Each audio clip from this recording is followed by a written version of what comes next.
Okay, are we live? I believe we are. I think we're live.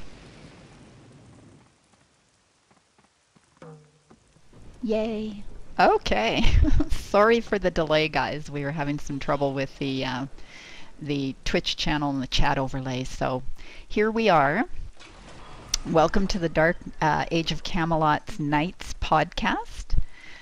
My name is Lovely, and tonight we have several knights with us. We've got Boxy Brown, Smeagol, Saxona, Obelisk. We've got Beebs and Shilea, our community folks, and Knights Kuji and Sirik. And Sirik is doing the streaming for us. So hi, guys. Hey, Hello, what's hello. up? Hello. Okay, tonight we're going to do a year-end podcast review. It'll be a review of all the things that went on in Dark Age over the year. And I've prepared some questions, but I would like to hear from the people that are watching the podcast as well. So if you have any questions, we've got people watching the chat, and they'll try and fit them into the questions that I've prepared. So let's get started. Give it a sec, just to let I only posted Okay. about it, so it just lets some viewers just come along. It takes a few seconds for people to get notified that it's on and get a drink and sit down and chat.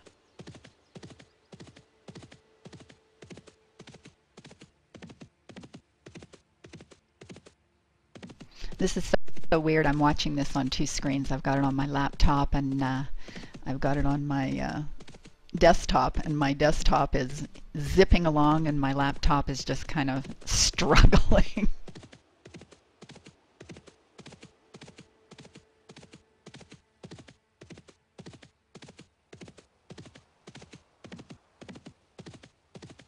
Sirik, where are you going, and what realm are you on? I am on Alb, and I was going to Barrows.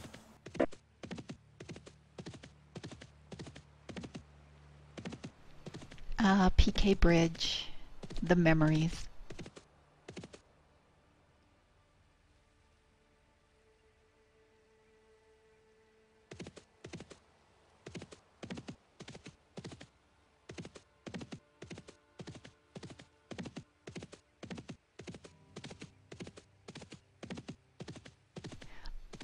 I don't believe they have revamped Barrows yet. They did the lowest level ones. I know they did Mithra and the Hib and mid version of that.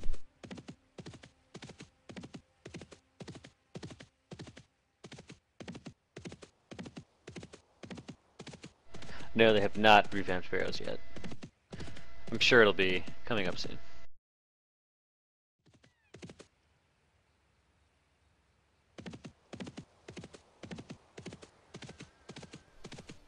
What do you think, Beebs? Can we get going, or?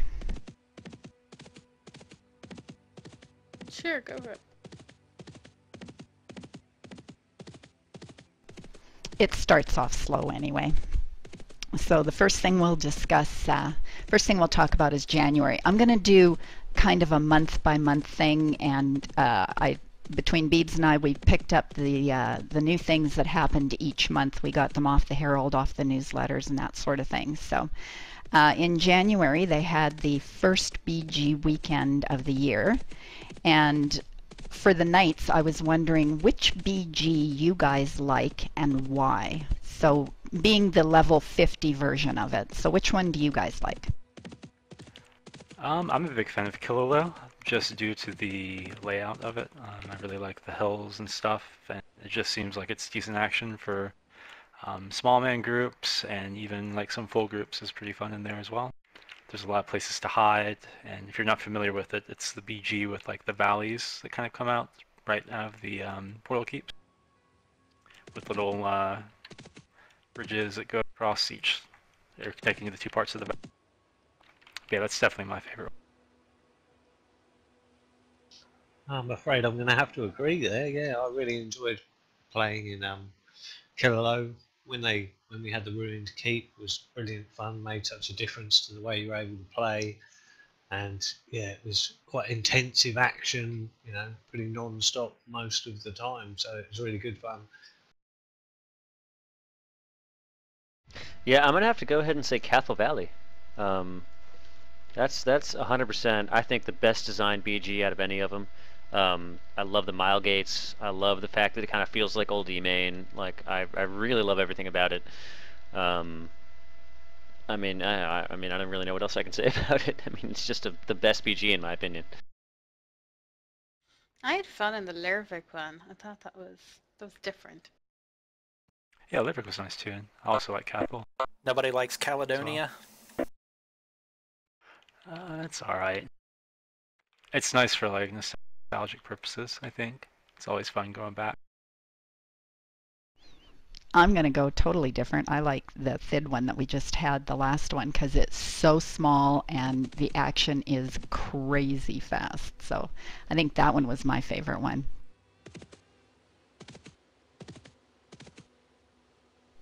You can certainly see how it's hard to determine which ones to put up, because it's like everybody loves different ones for a different reason. I've never tried them as a solo or a small man, so from a Zerg perspective, it was great to see the Zergs literally showing up at your front door and you just popped out and started fighting. Oh, for sure, yeah. Yeah, Thid was definitely very busy. Plus, I think Okay, when you we're have gonna. those BG weekends happening, it you know, New Frontiers becomes very quiet, so it really you get a lot of small man and solo and duo action out in New Frontiers as well. So, you know, it's a plus for both sides really, and even 8-man's run around. I mean, not particularly something I do, but I do small man, and that's a nice run around in NF when everybody's off in the battlegrounds. Oh, for sure. Okay, we'll move on to February. In February, they had the Valentine's Day event, and what they did this year is they added some rings and bracers to the usual trophies that you could get. What did you guys think of that? Were they worthwhile? Was it stuff that fit into templates? What do you guys think? I haven't personally used any of the Valentine's rogs in any of my templates, but I think they probably fit in some people's, but not any of mine. I wasn't able to do the quest many times that week. I don't think I was playing too often at that point in time. I had other stuff going on that week, I think. Yeah, I'm in the exact same boat. The Valentine's Day quest was not really something that I got into, and I never make templates with rogs anyway. When I make a temp, it's for other people to reproduce. It's not for my own real, personal use. So those did not really play into my, into my playstyle that much. Were you Yeah, I think I've got. romancing your other half? Yeah, exactly. Okay, we're gonna actually move on to March now. Somebody had originally asked the question before, or as we started this, if some of the dungeons had been revamped, and Mithra on Alb, Nissy's Lair, and Muir's Tomb have all been revamped. Do you guys remember going into those places when you were first starting? Oh yeah, definitely remember like, Mithra and stuff like that, but, it's been, I don't know, 10 years or so. The games are not for so long. It's been so long since I've actually done those that I couldn't really even remember what they're like. We're running through Barrows right now and having a lot of fun kind of exploring a little bit, seeing places we hadn't seen in forever. It's always fun. I'm actually looking as well. I haven't been in there for years. That is so cool. It does bring back memories. Where were the favorite places on the different realms for people leveling at first? As far I think okay. Keltoy, but that's further. That wasn't done in March. But I just remember having to try and get in the group that was always at the bottom of the dungeon for the best XP, and just waiting and waiting. I suppose Mira's Tomb, always trying to get to it, could never get to it, kept dying on the way. Dude, for me it was 100% different from I think what anyone else here experienced. I mean, playing Mordred, if there was a popular PvE spot, you did not go to that spot. All the low-level dungeons, all that stuff. Like I never set foot in there because you were just asking to be ganked, you know, and you'd have to start over. You'd lose con. It was a whole procedure. So I spent a lot of time in classic SI zones. I spent a lot of time in like out-of-the-way locations. That's sort of my PvE nostalgia areas. When I played mid, it was usually with a group, so we usually did it like red cats. So I've made a couple of new mid-tunes recently, and gone back and done the old dungeons for the experience, because I always heard about the weevils. No, the weevils was him, wasn't it? I did them too, because I love doing the nostalgia leveling instead of just power throughing, or even the BGs are so fast that the nostalgia is great. The tantes. Oh, Yeah, when I they think Garth. revamped the dungeons, my guild on mid, we went through and made a bunch of tunes, and we did. We ran through the BGs up to 39, I believe we got to, and then stopped because the next one wasn't ready, and it's ready now, but we haven't actually been out and had a play in Ulverheim, I think it's called. But yeah, it was definitely good fun running through the BG dungeons and seeing what they're like now, to try and remember how they used to be.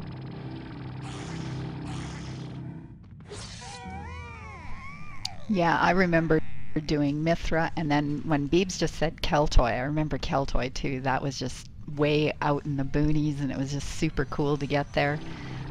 Yeah, those things were just awesome. And then of course, you know, there was the boulderlings and stuff, which weren't inside, but they were outside, and there was always waiting to get a boulderling group. And yeah, a lot of nostalgia there. I'm trying to get to Keltoy. You went down to the log, and as soon as you got to the log, you just turn left, and then just keep going and avoid the giant spider. That's the only way I remember how to get there. Dude, don't even talk to me Okay. about Pride and Bridge and fucking Boulderlings. Oh, I mean, and Boulderlings.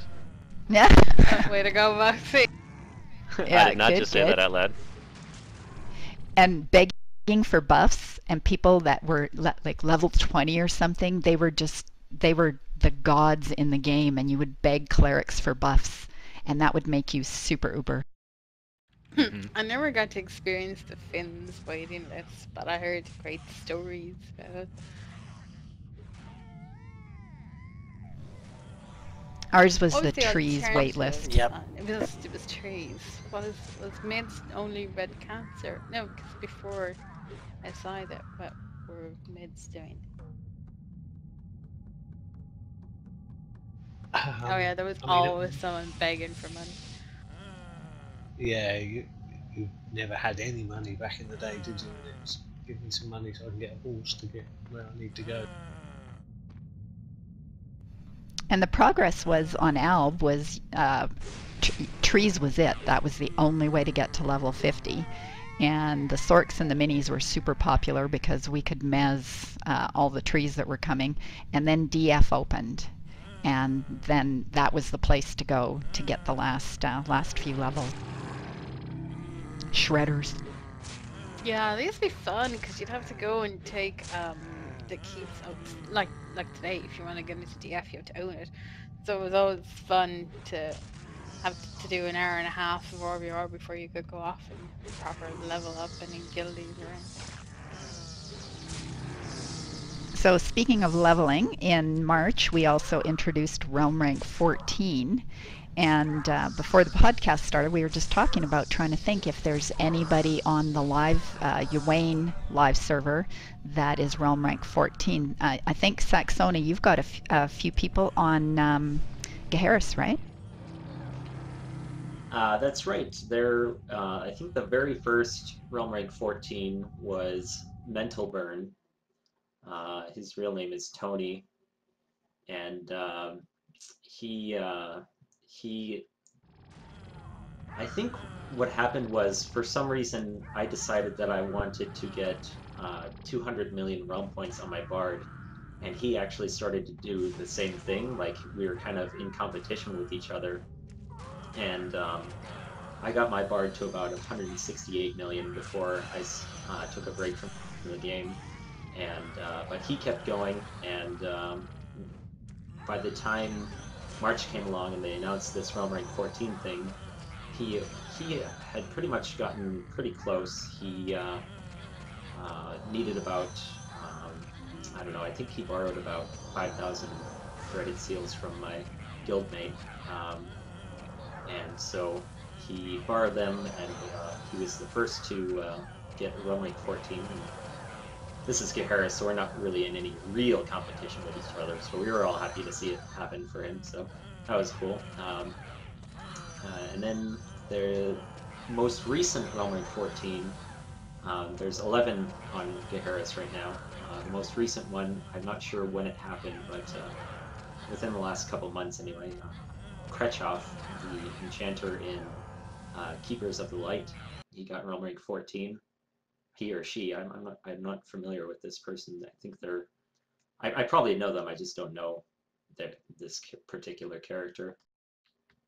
And then the rest are just people in my guild. I have one bard that's Realm Rank 14, and then one of my guild mates, he plays 3 characters at the same time, and that's a bard, paladin, and spirit master, and they're all around rank 14. And then there's this mother-son duo. They play 5 different characters, and they have this really weird setup where, like, they have these really old computers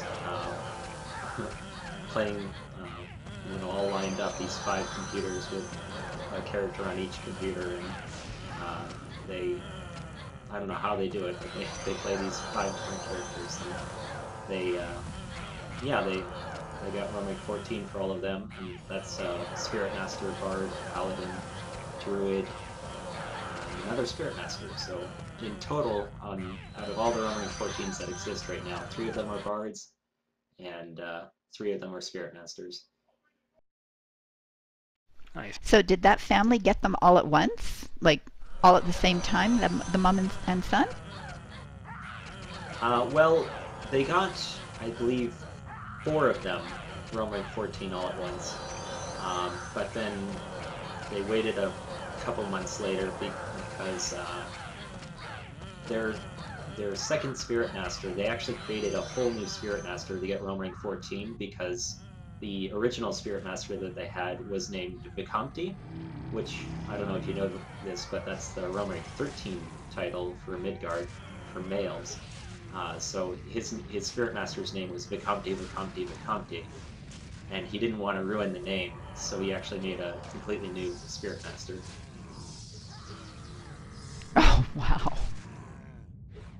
That's kind of cool, though, the guards. Sarah, can you do me a favor and turn your game sounds down? It's can't. Yep. The chat they're saying it's drowning out the voice. Mercy. So, I'm sorry, you said there was 14 altogether on Geharis? As far as I know, there's 11. 11. 9 Okay, are in that's one still... guild, and then there's two solo, well, not solo, but in different guilds. Oh, yeah, yeah. And I think Herorius is making that his goal. I don't think he's hit it yet. And for some reason, I thought Talini was 14, but she's not. I typed the number in there. It's just a crazy number, 187,917,143 realm points. Yeah, I'm struggling just to get ranked. Yeah. Even on Geharis, it's quite a process to get a realm rank title like that. Just crazy. Okay, we also got some new emotes. The emotes that were added were Howl, Monday. Diabolical. We're getting more? No, Monty, the new emote. I think it's Oh, the most Monty. popular Yeah, that one now. is... Everybody does Monty.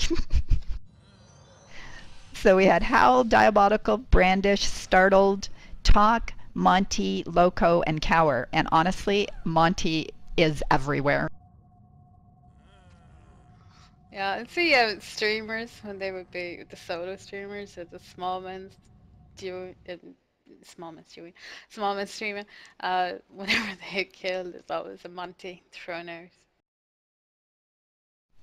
So do you guys usually, does anybody emote here? I only emote when I'm really, really mad, and I'm usually way too slow. They've already released or something. But do you guys emote enemies when you kill them, or yes, Every no? time, without fail. I sometimes hug them when I survive. Oh, there you Lizard, go. See, you're Leah being down nice. the other day, threw her out a hug though. When I'm in a full group when you Zerg down a solo, I'll give them a condescending / bow. Just to let them know. Care. No, I Thanks for usually showing try those. not Oh, to that's emote. just tease. I always do the Monty. The Monty is so classy.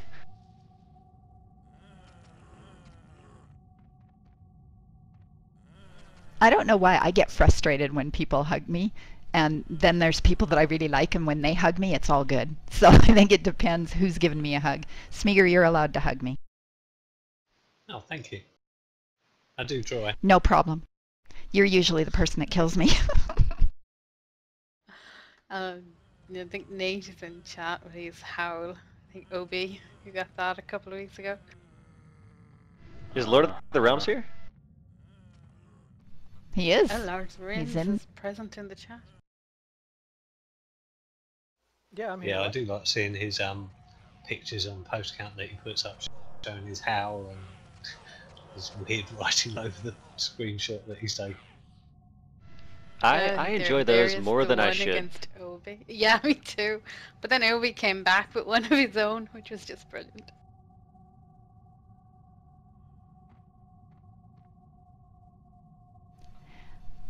So the next month we are up to is April, and actually April had a lot of stuff going on in it. We did the April Fools thing on the Herald, and in April we also had the very first night's podcast, which was on April 5th, and Nerf did that one. He's not here tonight, but he kicked off the podcast, which was kind of cool. We also had the first newsletter, and I think there's a little bot that goes by here and tells you to sign up for all this stuff, so shameless plug for the newsletter. If you haven't signed up for it, you really, really should. It will keep you informed as to what things are coming up. And then we also started streaming, and a few of the nights are also streamers as well. So I'm going to throw this out for any of you. How do you guys decide what you're going to stream whenever you put one up? Well, I mean, oh, go on. I was gonna say it's been a while since I've streamed, but normally it's just whatever I was playing. If I was soloing, I'd stream it. If I was in a full group that I felt like was gonna be okay to stream it, I'd stream it. Yeah, it's just whenever I was playing, I'd stream sometimes. Just if I felt like it. Sometimes I wouldn't stream, just didn't feel like streaming, but I try to stream as much solo as I possibly can, just because people seem to have this idea that the solo game in Dark Age is dead, and it's just not true. It's not true at all.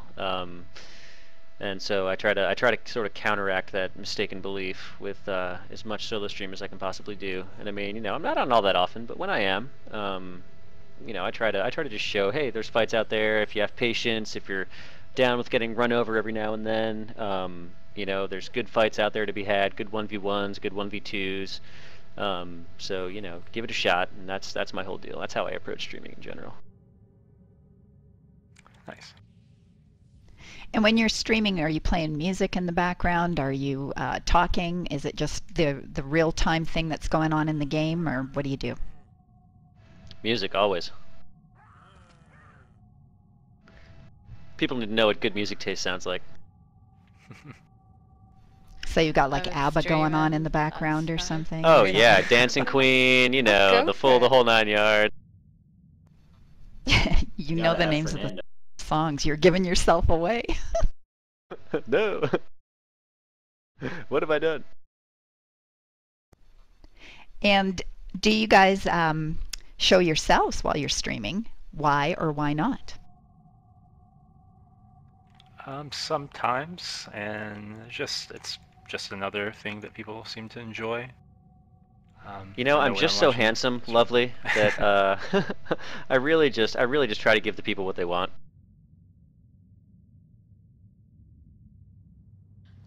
So is that like a yes or a no? Oh yeah, that's a yes. I mean, I'm no smack-a-dop, but you know, I do what I can.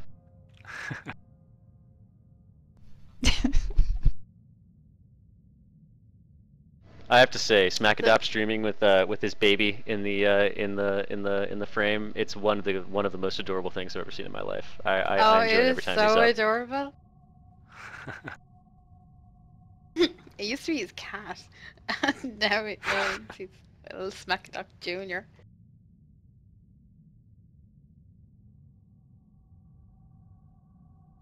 The funny thing that we had with the April Fools when we put out like 100 or something extra master level um, rates and rounds, we thought, oh, this is really funny, haha. But there was a lot of people on Facebook who loved the idea, so we were kind of a little surprised by that.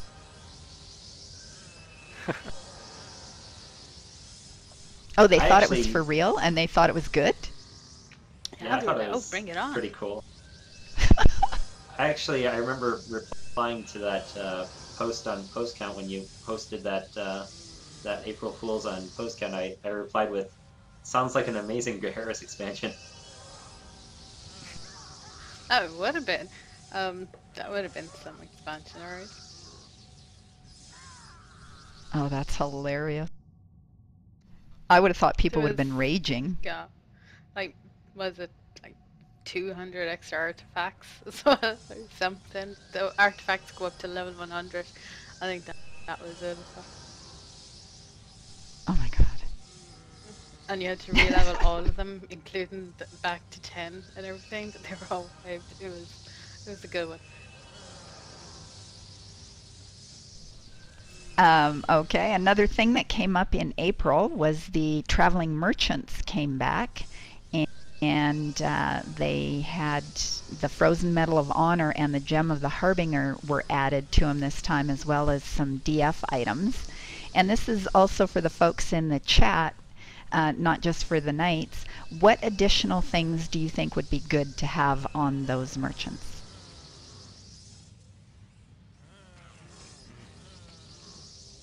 I think it's. I too think early we've to done go over stuff very yet. well with the travelling merchants. I think there's been quite a lot of stuff put on them. I know they've started putting up the stuff from DF as well, so I don't think I'd like to see anything else on there. You can get supremacy pots from there, you know, all the different pots. I think it's got a comprehensive list. Well, there is the Leviathan ring. I would like to see that because there's one that I can't get anywhere, and nobody kills Defiance Leviathan anymore. Yeah, I think it's the Defiance one because you get the deep and the sharp. Right. Beebs, do you know, somebody just asked if the Frozen Metal quest is coming soon? Oh, well, I think midwinter will be back, but I don't know if we're going to change the rewards or not yet. I think the traveling merchants were a great idea, just, you know, for people, especially people that are not terribly fond of PvE. They can get all their template items and stuff. Sometimes DF, if you don't have it, and then when you do, if you get to where you're going and you don't have enough seals and stuff, I think that was a great thing to stick on those.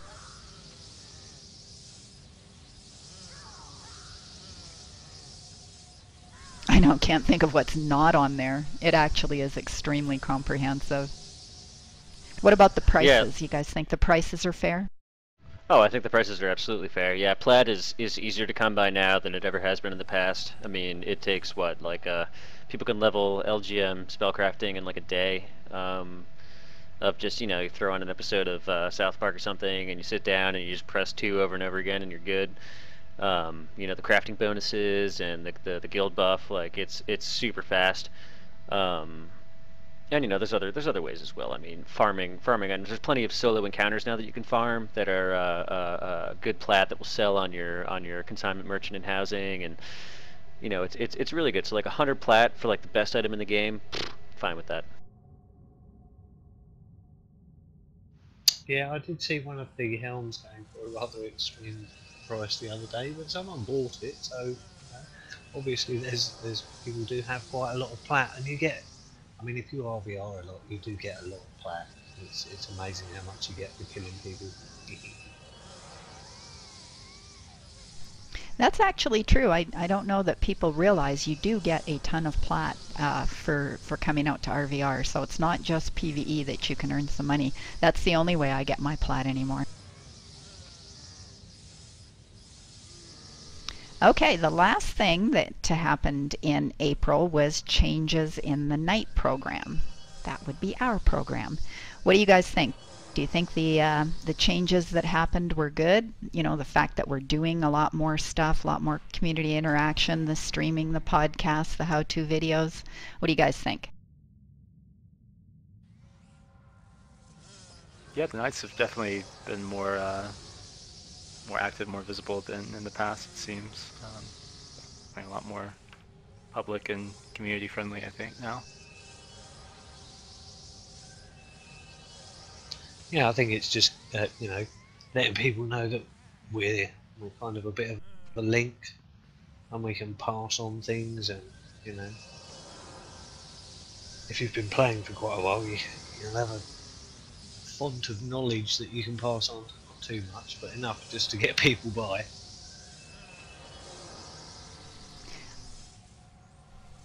Sure. That's so funny.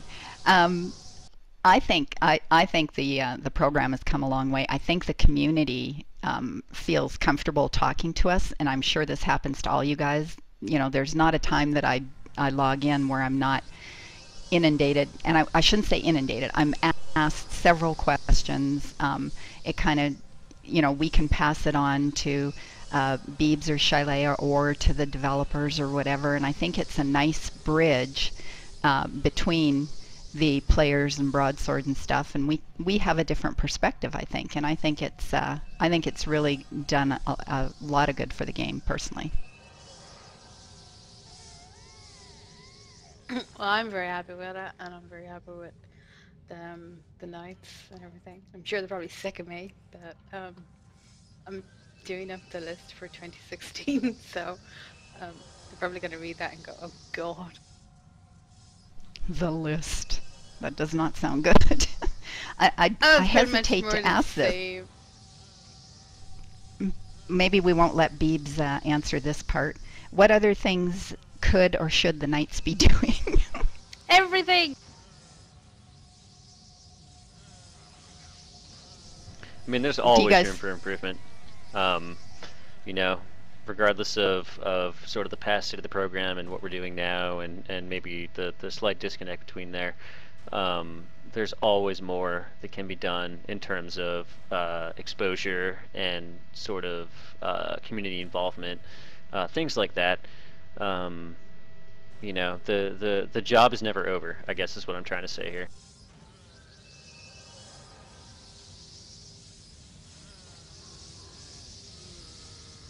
Yeah, I mean, I know on mid I've been leading BG's PvE side and New Frontiers side. I haven't done DF for a while, but I did those for quite a bit, and trying to get people the things that they want, because this is, sometimes they happen and sometimes they don't, and if we're not stepping up to actually lead these kind of things, then I know on mid it might not happen. It does a bit more at the moment, but when I first became a knight, it was reasonably hard to get into a DFBG or things like that, or get one going. So yeah, it's always good to be able to get these things started and do it for the player base. I see some of your BG is missing you tonight, Smeagol. Ryan wants to know you should be RVRing. Mm-hmm. Yep. I don't know what he's complaining about. He's probably getting my death.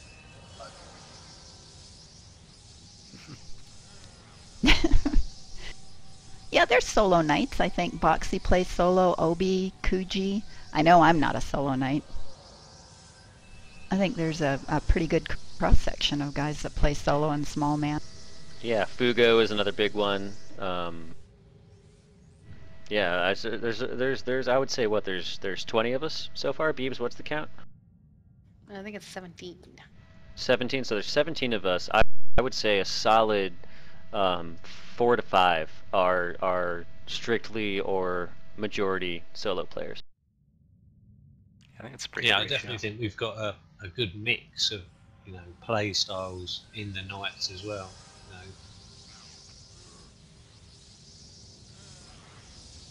I guess what I'm doing right now, I'm leveling this Necro. You'll be seeing me out in RVR pretty soon here, running the solo Necro. You know, archaic classes. That's what I'm about. Just be careful when you're on EV going across that middle thing. They kind of drop through and grab stuff. Somebody's cabbie grabbed the guy from underneath the other day. It was pretty funny. Okay, May, we are not quite halfway through. We're getting there. May, newsletter number 2 came out. We had some Knights applications come out. That was different. This folks got to apply to be Knights rather than strictly from the broadsword side, so people were applying. They have now put onto the newsletter accolades and condolences. If folks don't know about that, you can send in to Beebs and she'll put those things into the newsletter for you. And then the big thing was the store opened for business, and they've got a ton more stuff than they ever had. So have any of the Knights purchased anything? Yep. I purchased a mouse pad and a shirt. I think that's about it. I put a polo shirt up there just for Obi. I bought. Haven't worn it, but I bought it. Oh, yeah, the internal app was totally different from the way we did it before. We decided to just go throw back really to the time when team leads, when there was an app that you sent in. And since the whole focus of the program changed, we kind of needed to open it up and bring in people that, not that we didn't know, but just maybe didn't have a chance or, you know, wanted to step up and be a part of it. And that's where a lot of the new Knights come from.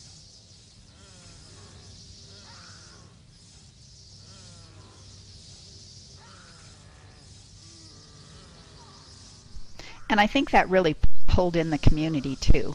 You know, basically giving everyone a chance to apply that was interested in it. I think that was a really good way to do it. Yeah, it did, and it changed the focus and who the new Knights were. Changed the general feeling about the Knights that were out there as well. I mean, poor Smeagol, when he became a Knight, I think he learned all about that the next day he logged in. I think he got blamed for everything. It comes to no, the I territory. still do. Don't you worry, I still do. It's now part of my job role. I'll join a group and people will say, "Oh, Community can you add this? scapegoat. Can you delete this? Can you do this?" I'm like, "Oh, developer." Add it to the list. I hear that so much. So it'll be fun. One of the things we're going to do in 2016 is a lot of feedback. Go back into getting the feedback of things, especially because we will have a bit of a class patch coming. So the Knights will be vital for helping with that. Well, I definitely think that's really good for, you know, all the realms that they're able to go to someone and go, look, you know, this is something I've been thinking of, or this is an idea of something that I thought might be an interesting thing to happen in the game. Oh, this is a problem, you know, and we're able to pass that on, and it can get dealt with on a reasonably quick basis on quite a few things. And I know there's been a couple of times that, you know, something's been done almost instantly where we've had a problem in mid. You know, I'm sure it was on a mob spawning or something, and within a few minutes it was sorted, and I even got a message from John saying I'm here now, I'm sorting it out. So you know, these things can happen quickly. Not everything, but yeah. I just want to draw attention to something in chat, if I may. Rec owner said, I tried reactivating last year, but it's tough to go back with no guild or anyone you know in game still. And I just want to say, dude, if you're coming back and you're looking for a guild, having trouble finding a group of people to run with, absolutely head over to the postcount.net forums, make a post, say, hey, I'm a returning player, I'm looking to get back into it. People will point you in the right direction. They'll set you up with a template. They'll get you going. You know, we have a very inclusive community here. A community that's willing to help out, a community that's been playing the game for 15 years, you know, and is willing to say, hey, if you're willing to come back to the game, I'm willing to help you. So please, absolutely, ask in game, ask on the forums, ask any of the knights. You know, we're a group of people that's really willing to help out. So please don't let something like that hold you back. If you're thinking about reactivating again, please do. Send us any of us a private message in game or on the forums, and we'll get you going. We'll get you started. And don't forget, somebody pulled this up too about Facebook. There's post count, there's Facebook, there's in-game, there's, you know, personal tells to us.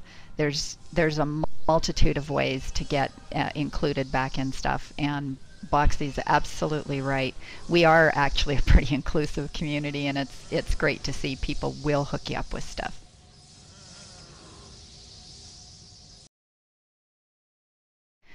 So with the store, is there anything else you guys think would be good in the store, whether it's the knights or people watching us? Is there anything that you guys think would be a good thing to add to that store?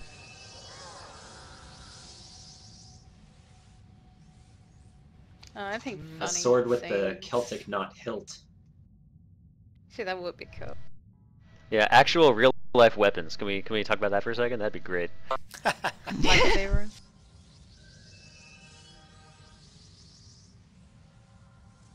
Can you guys do real life glowy weapons? Do real life what? Glowy weapons? Oh, Lightsabers? Right, that's a Kobe weapons. Yeah, lightsabers. That would be pretty cool. I think it's I think the, really nice selection. yeah, I think it's a really nice selection, and you know, a good place to point your other half. Ooh, look, I'd quite like that for Christmas. Hold on, let me go get it. Yeah, exactly. Here's the link. That is really cool. And the store has a lot of discounts going at the moment for Christmas, so definitely check it out. So the next thing we saw come up in May were teasers for the Other Worlds campaign. They were kind of showing us a little bit of what it was going to be. It didn't come out until July, but they started teasing us back in May. We also had newsletter number 3. We reached 1,000 viewers on Twitch, and we had 100 people subscribe to the newsletter. We really should get way more people subscribing to the newsletter, though. That is just the easiest thing in the world to do. Sign up with your email, and boom, it's in your inbox. You don't have to do another thing. So make sure, guys, that you sign up for that and pass that around to anybody in the game. Also, we announced the 5v5 tournament. So we've got Obi and Kuji in here that both worked so hard on this. Before we talk about the tournament, what all went into the planning of that tournament for you guys? Well, it was a lot of brain. A lot of ideas. This will work. This won't work. Yeah. Keeping people informed, to trying to So trying to keep it cheating. competitive, letting anyone sign up at the same time, like any kind of player who wants to play. So we have to like make rules around the way to keep everybody able to have fun in the thing. Yeah, it took forever. A lot of planning, and then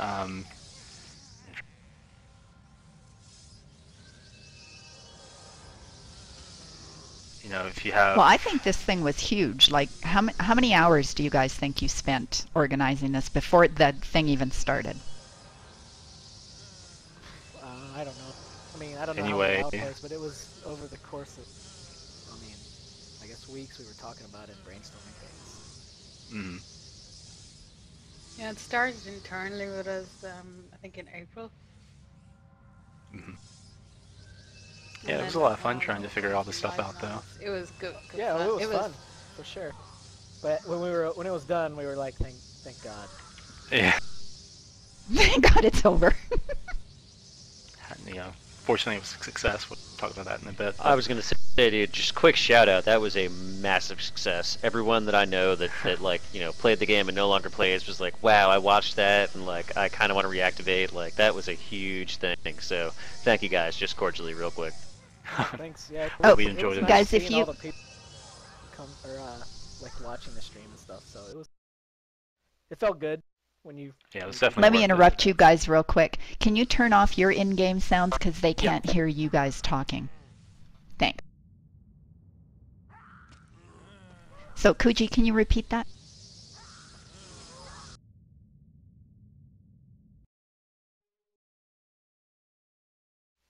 Can you hear me? Okay. Yeah, we got you now. The folks in Yeah. Twitch were saying that your sounds were drowning you out. Oh, all right. I don't know what I said. I think I said like it was fun doing it, and it was nice seeing like all the 300 viewers. I think we got like somewhere around 300. I'm not sure. Was it? Oh, like 300? Yeah, I think it was. I can't remember the exact number. But I think we're around 300 at its peak.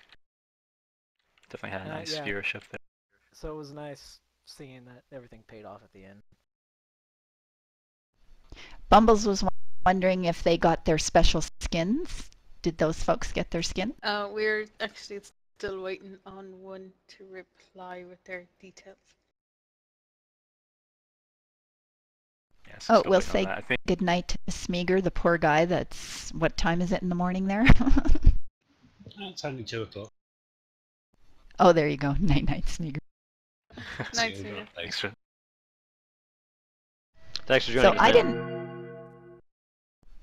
didn't participate in that, but when you guys were trying to make the teams even, what kind of things were you looking at for trying to make it so that that everybody had fun? What sorts of things did you look for?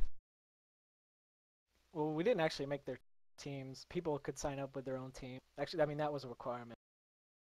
Okay, So, and then how did you? yeah, we just. I mean, we wanted to keep it competitive, so. I mean that was the only way to do it, and then I guess I mean we allowed any class. So at the end of the day, we just kind of let it have no rules almost. That was the ultimate decision. I don't know. Oh, what do you think? Yeah, you almost have to let it kind of police itself. I mean, we had a couple of rules like no supremacy pots, which were kind of newish at the time, Yeah. because that kind of imbalances certain setups a little bit. But yeah, we just kind of we kind of had to let the stronger players win. We couldn't really say we're gonna nerf Thurgs or something like that or outlaw Thurgs. We just kind of. And both of our surprise, like Thurgs aren't even used very much. I don't even think Yeah. any of the in groups even run a Thurg. I can't remember. Was Hen's group? Did they run a Thurg? No, Hen's group ran Air Thurg. Yeah. It was a Yeah, Spirit they had an Train, Air if Thurg. I remember correctly. Yeah, I think. I think they Yeah, were like the there's only 3 Thurgs. one I know. The Nordics group didn't run one. I'm pretty sure. No. Yeah. And why was it 5v5 and not 8v8? What made you decide that? Well, Yeah. Go ahead. finding 7 other people a lot of the time and having them commit and actually show up and stuff is kind of difficult sometimes. Also, it's easier, I think. We didn't want to Yeah, cater it's to a definitely just specific easier to audience, find people. so Right. I think that was the main reason. Like, there's already an 8v8 scene, people who 8v8 all the time. So we didn't want to just cater to them. We did want people who didn't play for like competition fights like that to come try out. So 5v5 seemed like the best thing for that, and just to keep it balanced. If we did anything lower than 5, it would have been hard to make competitive setups, and anything more would just have catered to 8v8. So I think that's why we did 5v5. It's I think it was more inclusive because some people like the small man stuff and then don't Yeah, really have enough people that it was they just could like the realistically perfect get 8 fit, people. perfect number. Yeah. Yeah, I tell you, I heard nothing but good stuff about it. I think you guys did just a terrific job, and people just thought it was the greatest thing. Is there going to be another one? I mean, I hope so. I think Obi's Yeah, gonna run I it think this we time would be remiss by to himself. not do another one. It was awesome. No, yeah, I'm sure there'll be another one. I one of the things was like I wanted to keep it once a year to keep it prestigious. Like hopefully next Mhm. time we can get better reward, um, just to make it more important, more kind of prestigious. But at the same time, it doesn't mean we can't do other events throughout the year. So Oh, yeah, definitely. Yeah, I definitely like a yearly tournament. And the good thing is we've already put a lot of the work into figuring out exactly how to run it, right. what needs to be done, what doesn't need to be done, things like that. So it makes things a little bit easier in the future, I think. So it'll be less of a headache, I would imagine, and whenever we do it again. So yeah, it was a I Oh, fun think it that time. was sounds awesome. run so smoothly. I mean, credit to Jono being coach, just down to practically every detail was planned and it just went straight through. There was no issues. The other thing I think of was the LD because that was the first thing that came up and we kind of went, oh no, but it was just there was nothing we could do at the time if someone LDs in the middle of a fight. That was pretty much it. So I was Yeah, thinking I mean twice we a have year, but I think if we do something else once a year is more than enough and it will yeah draw. we just got to get our heads together and like think of more events that are just as cool. So it doesn't seem Yeah, like For it's sure. pretty much. a long wait between the tournaments.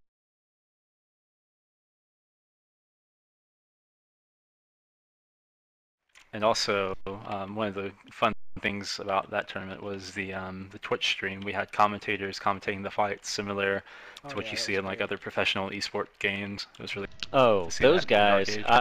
I'm not even. I don't even remember who they were, but those guys were on point the entire They time. made It was it a Joel lot more and enjoyable, I think. Cinderella and Yeah. Obi. Yeah, yeah, it was excellent. So how did you find those guys? Because I heard one of the fellows sounded like he should have been, on NBC Sports or something. I heard they were amazing. That was Joel. Well, Joel, He's an aviator. Yeah, I mean he's in IRC and I'm kidding, but plays yeah, a lot, so we know him from that.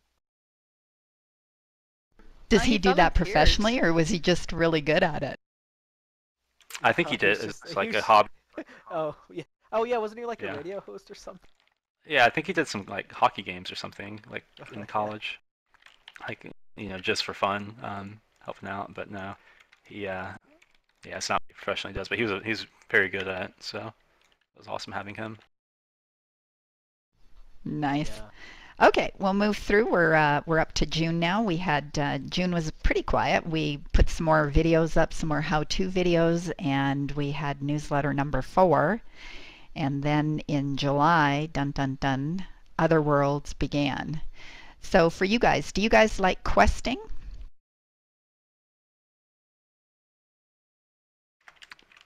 Um, yeah, Silence. No, sometimes. sorry, I Be don't. honest. Be Sometimes honest. it depends really. I like stuff I can do with maybe myself or with a couple friends. Quests like that can be fun. So like the Other Worlds quest, that's not really your thing. I like it. I don't mind it at all. Honestly, I really enjoy outside of like having to run back and forth like the first little bit before they added like the porters and stuff. I think chapters 1 through 5 you can do pretty much all of that with like a couple people. The prologue's a little hard, but you can get by with like 3 people, I think. People are like dual logging and stuff, but yeah, I didn't mind that at all. I kind of enjoyed some of that actually. Once you get into chapter 6 and 7 and stuff, then that requires more people, which fatigue really. But yeah, Yeah, I think from my perspective, what I think Broadsword did that was really good was the items are also purchasable, so or tradable. So you Hmm. can, if you really don't want to do it, you have another way of getting them. And I think that was a really smart choice because the turnout for the quests is still really big. But if you can't get it done, or you can't get a group, or you don't want to, you have another way of getting it. So I think that was pretty good. Have you guys done it on multiple tunes? I've done it on 2 tunes, and I'll probably do it on a third one. Oh yes, I've done it a lot of times. I've only actually gone through chapter 10 on 1 tune so far. Much to my, chagrin. I've done it in about 12 tunes. Oh my god. That's a lot. Wow. Well, on day one, I'd have to, do it and talk with people and stuff. That's it's fun. I enjoy it. Um, so, but I also occasionally get to sneak in a little dark age during work hours if it's not busy and the boss isn't looking over my shoulder. So, um, I was able to get a few runs in with Hororius or whoever we'll be doing during the day.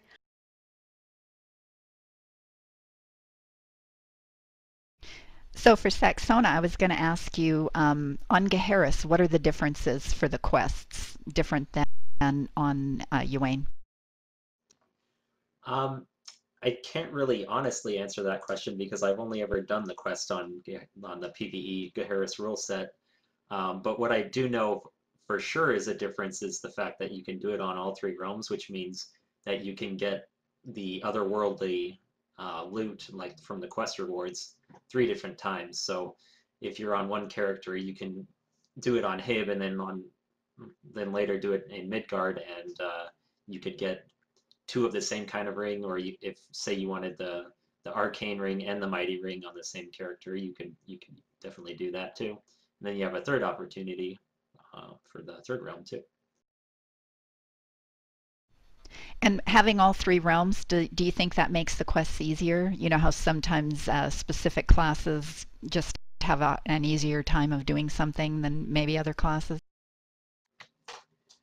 Um, I don't think so. I think what makes it easier for Geharis players is more so the relic fragments, particularly the power relic fragments.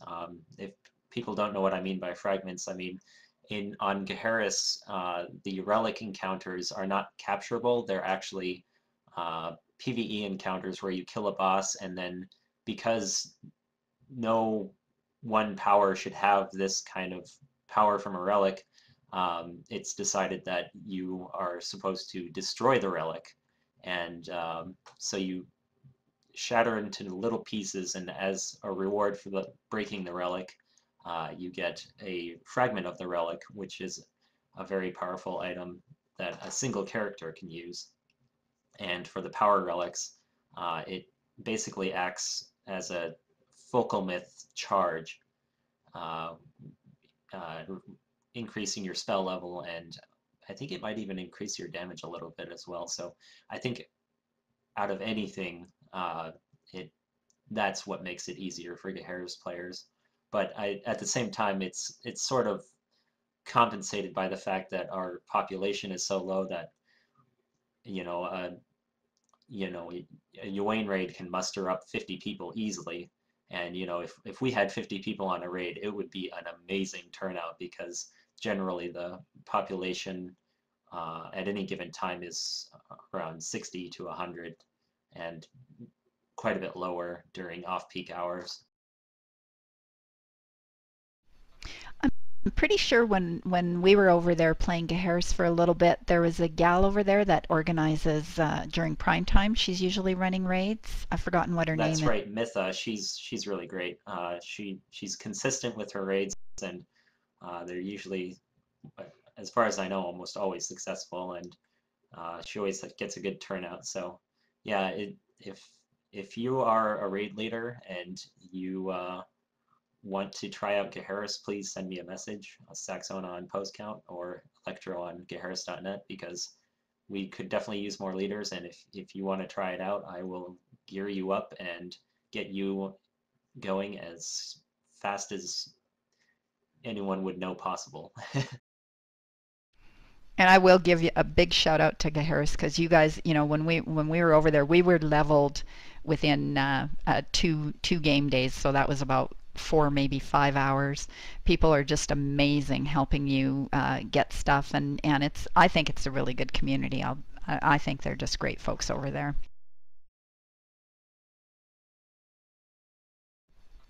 Okay. The other thing that came up in July, it's kind of a sad thing. It was the Renvik NPC was put up. That was the young boy that later in the year passed away from cancer. So he does have a little quest out there, and if you can kind of keep that in your thoughts a little bit. Thank you to Broadsword for putting that in. That game meant a lot, and still does, to his parents and to the little fellows. So that went up in July. In August, we had a new gold Draco quest. If you remember, the Draco dragon would appear gold over different keeps, and there was a quest involved with that. We got another newsletter number 5. We introduced 3 new knights to our program: Carl Spackler, Ko, and Smeagol. And sadly, Ko's not here, but for those of you that haven't read it, Ko does these fan fiction things that are just amazing. They're stories that he's done on 3 different realms, from 3 different perspectives, from 3 different classes of the Otherworld's quest, and they're really, really good. So if you get a chance, read those on the Herald. They're brilliant. I'm glued to them when he was given the updates. It's like, come on, what happens next? Write faster. It's true, and I'm sad that he's not here, because it's like, how do you write these things? They're just amazing. So since he's not here, please read them, and I'll move on to the next thing, which is back to the 5v5 tournament, which is that's when they had the actual tournament. And I didn't ask you, how many teams did you guys have? Oh, I think we had 9 actually showed up, because I think we did like a group 10, yeah. system. Yeah, I think we originally had 10, but 2 didn't show up, and then 1 added like the day of.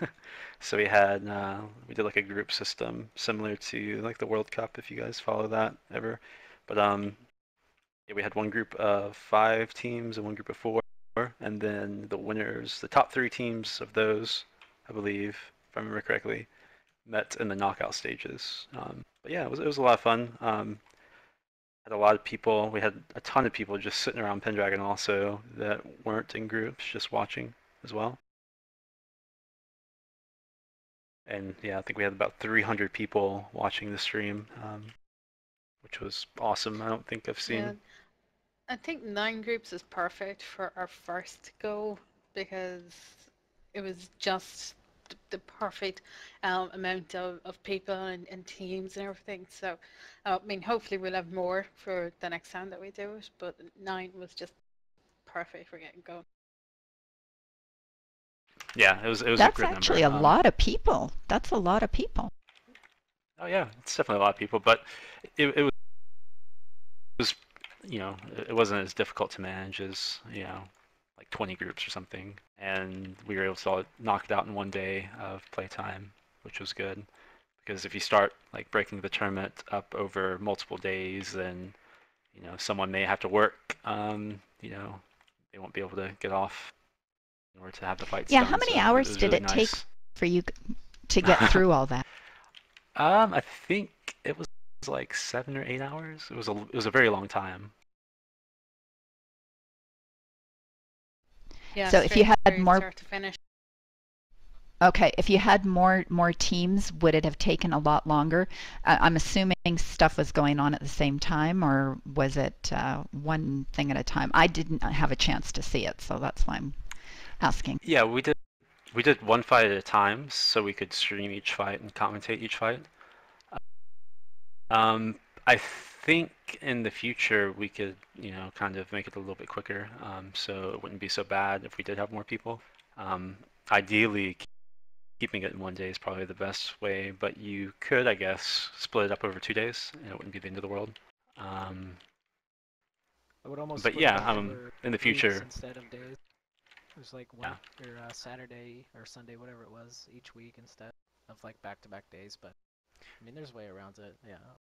yeah, we definitely thought of some ideas of if we had to split it up. I think with that one we did, if we don't finish it all on Saturday, make sure you can, join us Sunday. But fortunately, we finished it all in one day.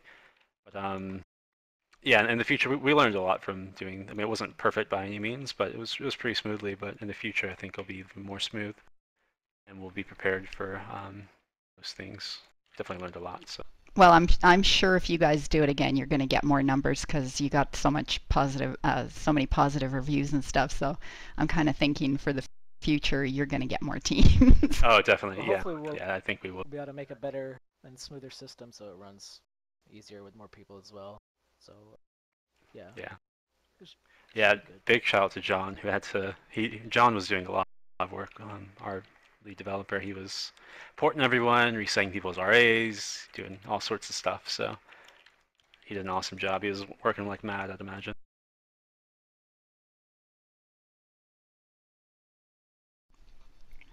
And I already asked if we can expect something like this in the future. Nudge, nudge, nudge.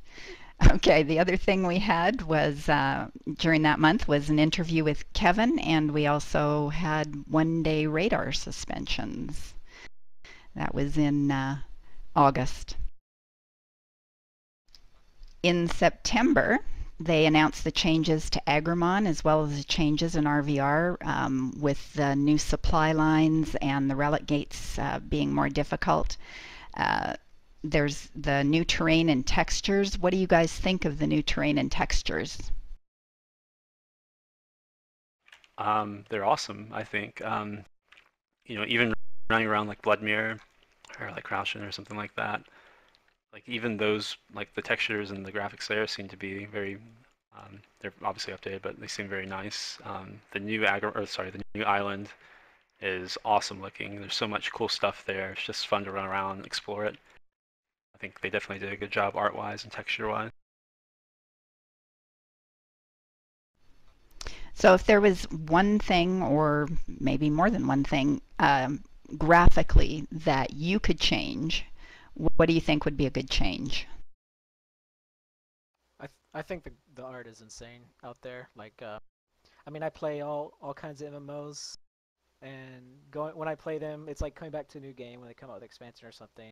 I haven't felt like that in Dark Age in a long time. But when I logged in and ran out there on that island, it felt like a whole new expansion, a whole new game. Because I mean, we haven't seen new graphics like that for I don't know how many years, So it was just like completely new game. So it's really well done, and it makes me excited to see what's gonna come because the helms look great and the island looks great, both above and underground. So it's definitely exciting for the future of this how the game's gonna look. I like the fact that they're getting more glowy things because that's always a big thing. Everybody likes the glowy stuff. Oh yeah, definitely. I think when we had the Kevin interview, he mentioned something about possibly in the future, like cool cloaks with glowy stuff attached to them that they were possibly working on. So that was exciting to hear about that from Kevin. But stuff like that would be cool to see in the future as well. Yeah, my January interview is going to be with Greg the artist, and we're going to talk a little bit more about character models and stuff. So maybe he'll be able to give us a few teasers of upcoming stuff because I think that's probably something that they're looking at, doing as well. Oh yeah. The other thing in September that we started was a rotation. Was that in September? Why? Okay, a rotation of the Knights podcasts. So we have Cyric doing a contest and events podcast, Lovely doing interviews, Shilea and Fugo are doing the EU podcasts, and you know, if there's folks around that can participate in those EU forecasts podcasts, that would be great as well. You don't have to be a EU person. And then Obi does the gameplay and mechanics podcast. So we have kind of a nice variety for people to listen in on. September Broadsword hired Leia, who's in our event with us, and I did an interview with Greg the artist. I really liked the interview you did with Greg. Didn't he like build a tower just out of the blue? I think that was pretty cool, showing us like some stuff from their end. That was awesome when he was showing what's under the texture. Yeah, it was really cool. Yeah, I had no clue. I mean, I didn't know it was all the polygons and how he can make the hill higher or lower just by pulling these things up and down and then dropping the texture over it. I learned a lot that day. I thought it was really cool. He's also, I think that's when we previewed the body legendary weapon, I think he showed us that, and he was showing us like how we can edit the glow and stuff on that and make it really crazy looking or, you know, really subtle. That was really fun to see. That was really neat. Wonder what he's got in store for us for January. October was a big month for us. October was happy 14th anniversary. Hard to believe, 14 years. The Traveling Merchants came back, and they did a super cool thing. Caught a lot of us by surprise. Started off with the Pluto moon, which was really neat. And it was like people were logging in going, what kind of moon is that? What happened to the moon? And then all of a sudden people started realizing it was a Pluto moon. And that was just really, really neat. Yeah, I really liked that. That was a good touch, I thought. And the other moon we had was the Halloween moon this year. It kind of reminded me of there's an old black and white movie. You see it on Turner Classic sometimes, called To the Moon, where a rocket ship goes up and pokes the moon in the eye. That's a Lumiere movie. Yeah, didn't that moon kind of remind you of that thing though? It did, absolutely. Where it's got like kind of the evil face. Yeah. Yeah, it was one of the first movies ever made. It's a great one. Great film. Yeah, I thought the moon that they put in this year, it was a throwback to that moon, and I'll tell you, people were really saying that is the creepiest moon they've ever seen.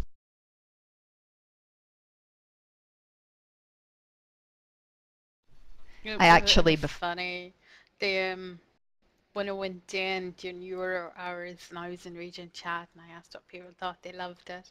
And I came back to nearest prime time and people were like, I don't know. But they came around. I think they got scared. It was pretty creepy. It was awesome. It was very creepy.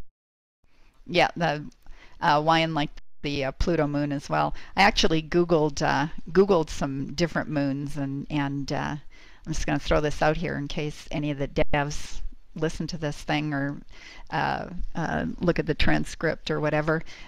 There's a Ganymede moon from Jupiter, a low moon from Jupiter, and I don't even think I can say this one, Enceladus moon from Saturn, and a Europa moon from Jupiter that all look really cool.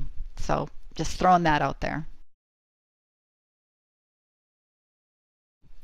We also got the Pluto's still a planet. Yay, Bumbles. We also got Bumbles, the legendary weapons. You're living in the past, bro. We got the legendary weapons. Do any of you guys have the legendary weapon? Yep, actually on stream is the body legendary weapon on my minstrel. Oh, look at this guy right here. Of course he's running the body. Oh, there it is. Yeah, minstrel. Mm. So how are the legendaries for templating? Oh man, the 3 style damage makes all the difference. I mean, that's a change that's a few years overdue, and I'm really glad that they took that one seriously, because that is big time. If you wanted to do like a leggy template, or you wanted to swap in a legendary, I should say, if you had a weaponless template and you wanted to swap a leggy in, you had to have 10 out of 10 style damage, because otherwise you're just skimping yourself. And yeah, the fact that they added that in is huge. I mean, there's a couple things that I would like to see. Like, I'd like to see a melee speed option as well. But I mean, you know, I don't want to ask for too much. I don't want to ask for too much here. But I think melee speed instead of style damage too, for like certain templates that you know, run a couple of Tark rings or something, and they have that style damage already in there. Melee speed would help a lot. Just options would be good. But oh my gosh, so far the changes have been fantastic. The 4 spellcrafting slots really make a big difference as well. So I'm super happy. And adding into that, what about the otherworld items? Are those kind of a must-have thing? Oh yeah, like that helm is crazy good, especially for like a soloist momentum. But the heal proc on that is like just massive compared to the other heal proc items you can get. And the like utility on is really good, I believe, for like most classes as well. Also, things like, I think the rings fit into a lot of templates pretty easily. I really like the necklace because it has RP bonus, and I like to throw RP bonus on as much stuff as I can, and it's not too bad as well.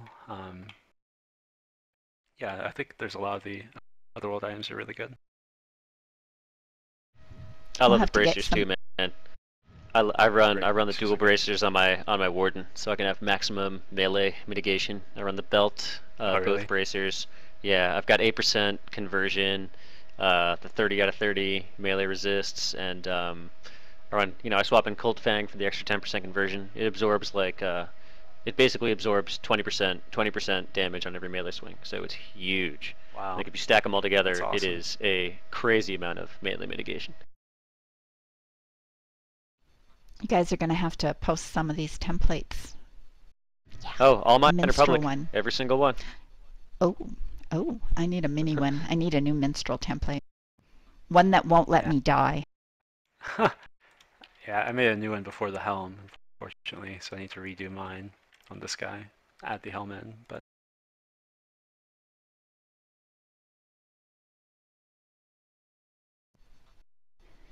Okay, 2 more months left.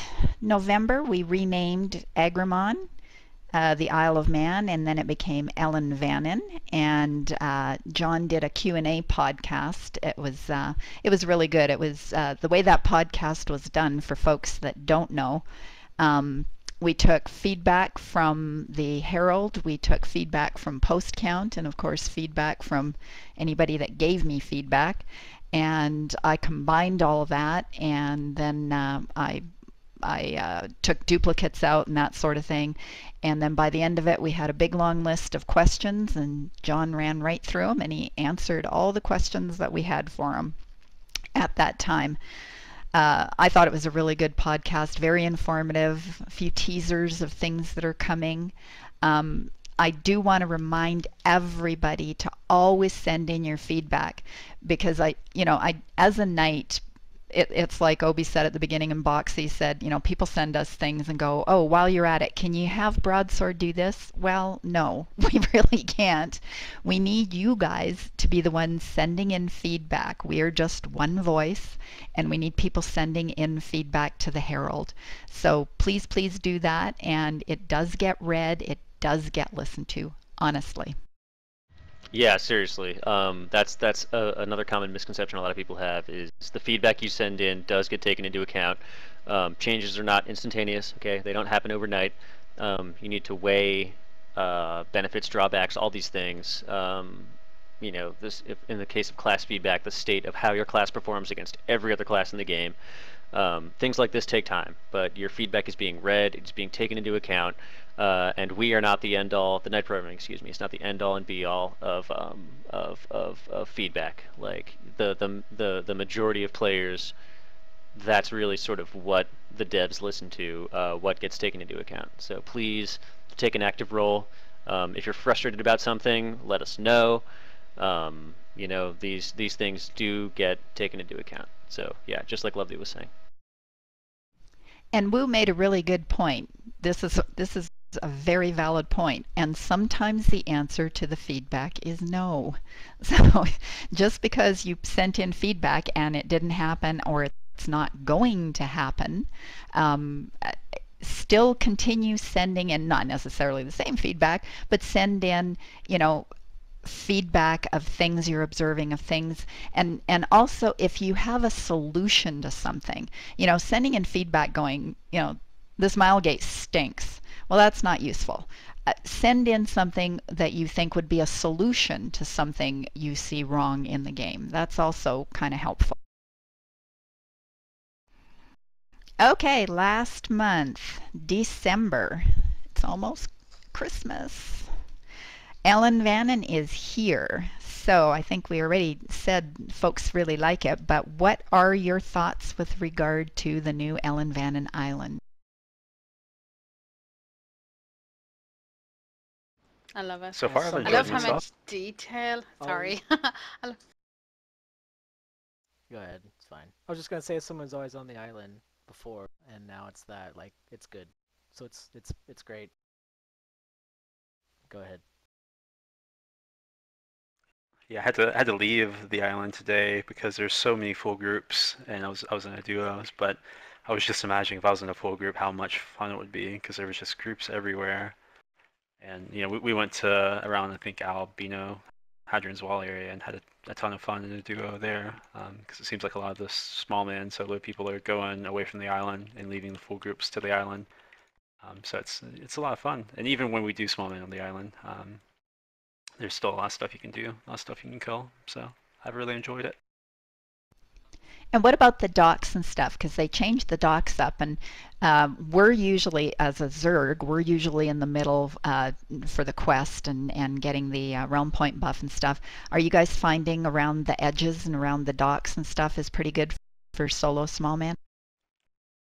Well, we have a death wish, I think, when we duo, my little partner and I. So we just like fly into like busy areas and try to take what we can. But I'd imagine I hadn't really been out to the outskirts. It's a little bit better for solo and small man. So one thing, and I will. Oh, sorry, did I interrupt you there? No, you're good. I was done.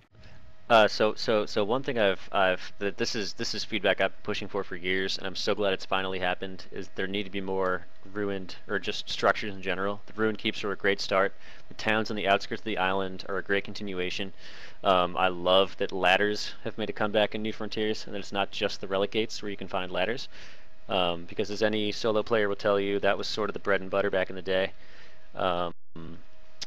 And I love the fact that they've put small objectives around the ruined, like, sort of outskirts of the map. You can get your otherworldly ore and your essences and your rubble and boxes of the docks and whatnot. It really sort of attracts solo and like duos and trios to those areas. So I've been having a blast. I've been having a great time.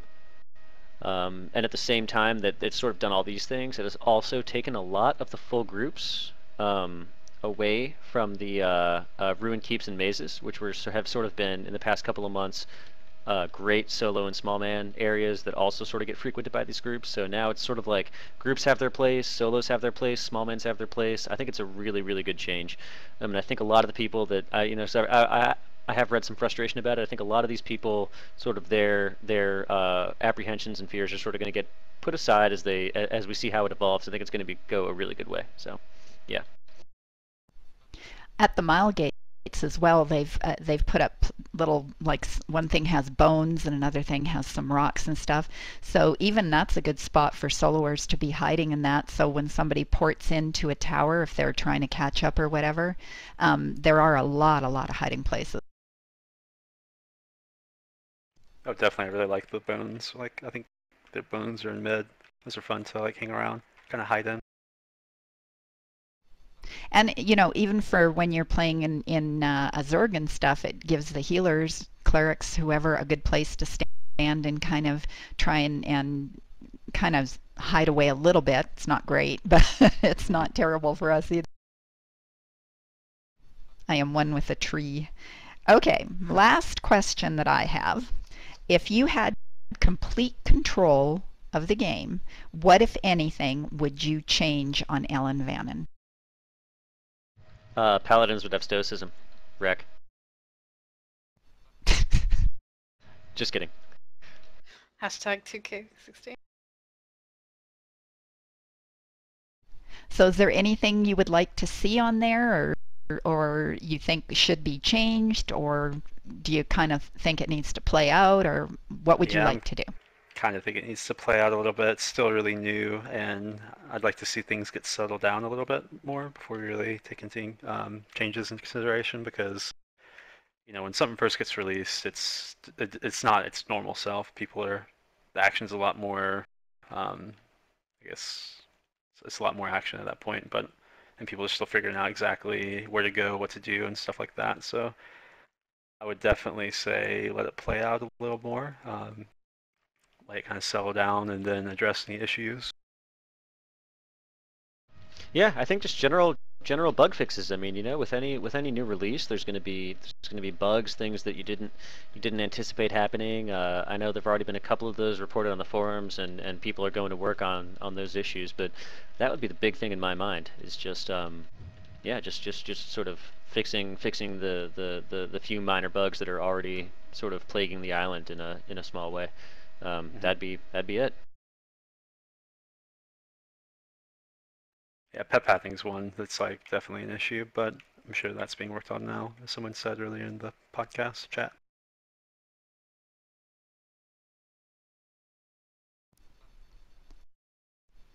Okay, well, that is all the questions that I have.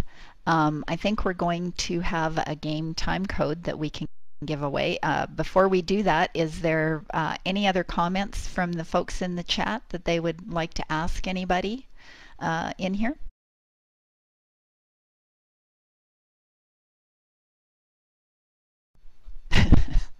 While we wait on that, Rick, I don't know what you're doing. The bot will, if you spam caps or do a link, it'll do it. Or maybe you're using a banned word or something. I'm not too sure. Oh, here's a question for you, Beebs. When are we going to do grab bag questions again? Well, we've been kind of steering more towards doing them with the dev Q&As because the streaming thing has just been so awesome all around. So pretty much that. Maybe see if we can incorporate it more with the Night's podcast next year or something and have like the last 10 minutes of one or two of the streams being answering questions that come in during the week or something. So have like a mini grab bags on the Night's podcast. It's just something to talk about, maybe. Good I idea. must add that to my list. Oh, God. Oh, the list. I remember The list. I was doing it, did it to Kuji before, and he just went, stop, stop. You're now going directly into the trash when you send him an email. What did you say? Sorry, I didn't hear. Babe, about me? No, it was fine. It was funny. What else was I gonna say? No, but this is the last podcast of the year. But I think our first one next year was January 10th, with yourself and Greg, the artist, doing the first one. So that'll be the podcast rotation will start all over from there again. So I just need to work that out. Might be some changes. I'm doing that? Maybe. Don't know. Up to you. Okay. I guess we can talk about that later. Okay, let me see. We're also gonna do something. I know there was the 5v5 thing, but we're going to do something for kind of 8v8s. And also the French have been doing little mini French tournaments on Pendragon every Sunday or every second Sunday that have been absolutely fun just to even watch.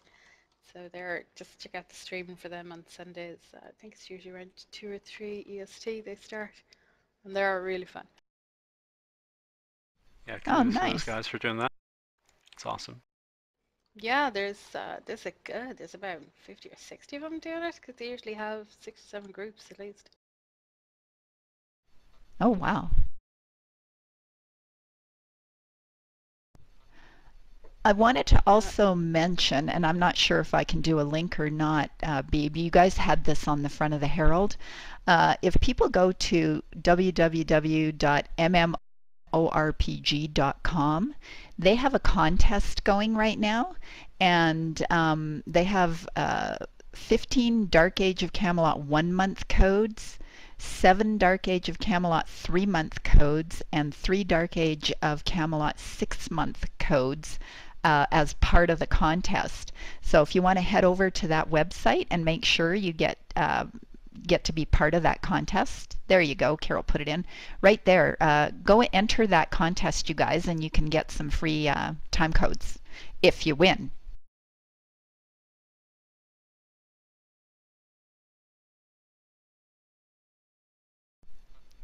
Okay, I don't know if we have anything else. If not, we can go right ahead and Sirik, are you ready for the roll thing?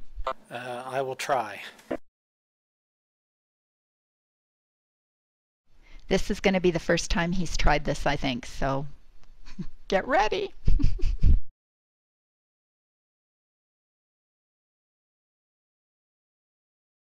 Carol, can you talk people through it and tell them what they need to do in case sure. we have folks that haven't? Okay, it's gonna be a keyword giveaway. So Cyril will pick a keyword and put it up on the screen when he's ready, and from when he gives the keywords, everybody has to type that keyword exactly as he gives it.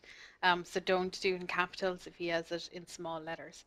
You get usually about 60, 70. There's a Twitch delay, so he'll go over, or a little bit over the 60 to say that. And then Sarah will do a roll, and the person who wins has about 30, 40 seconds to say something in chat that claims the time code, and then I'll send them the time code. If they don't claim it, we roll again. Or, well, up to Cyril if he wants to give him time to wait.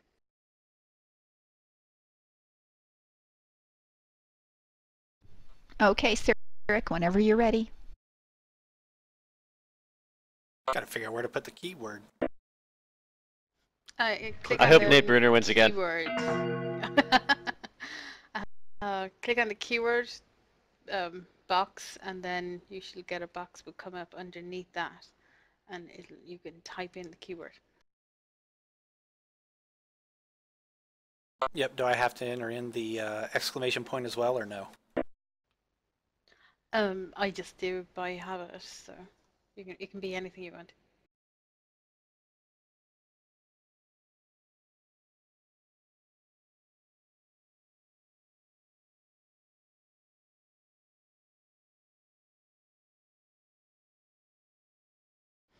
This gets me every Saturday night when I do this as well.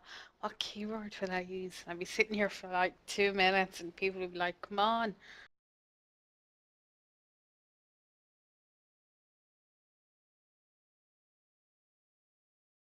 Alright, can everyone see the keyword? Alright, the keyword is exclamation mark DAOC. So everybody needs to type that in chat right now. So go.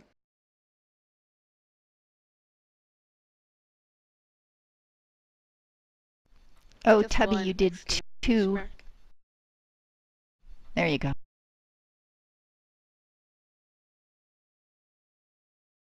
I would do it. With my luck, I'd win.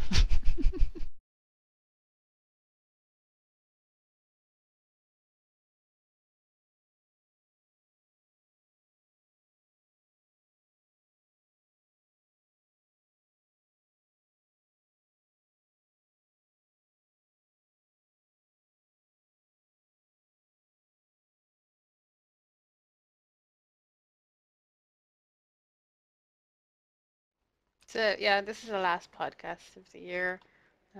January 10th we'll be back. I'll have a stream next Saturday night, but then break for Christmas and the New Year. I'm back after that. So there will just be some regular streamers who want to pop in and out over Christmas.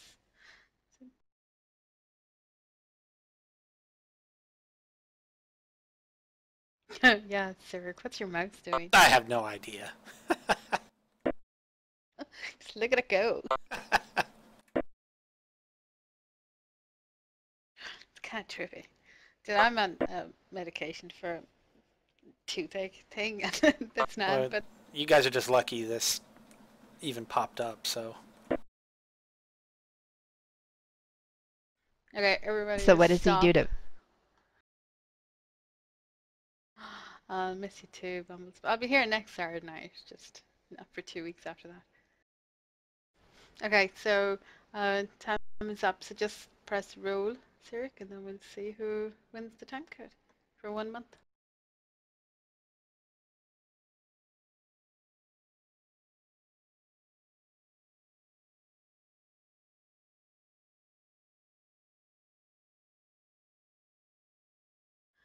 Saxona. That doesn't count.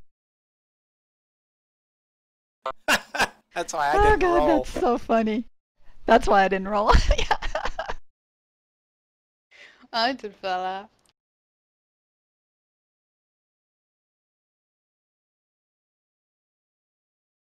You can. I think if you what's the button to roll again? I think if you click on the giveaway box to the left of Saxona's name with the trophy up in the top left, I think you can roll again.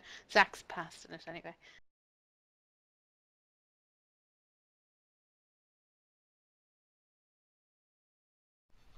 Where it says his name, Zurich. Go over to the right a wee bit. Okay, there you go. So you should be able to roll. Just roll again. Yeah, I got it. Nice. Excellent. Okay, congrats, Meki Kanye. I can't pronounce that.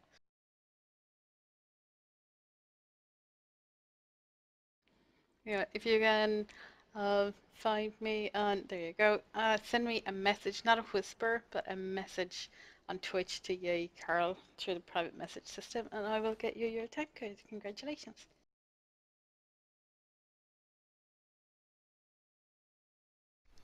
Okay, everybody. Thank you all for coming. Thank you for all the to all the knights that came out, and to Beeb and Shilea for coming out and helping us out here tonight. So thanks everyone. Night night, guys.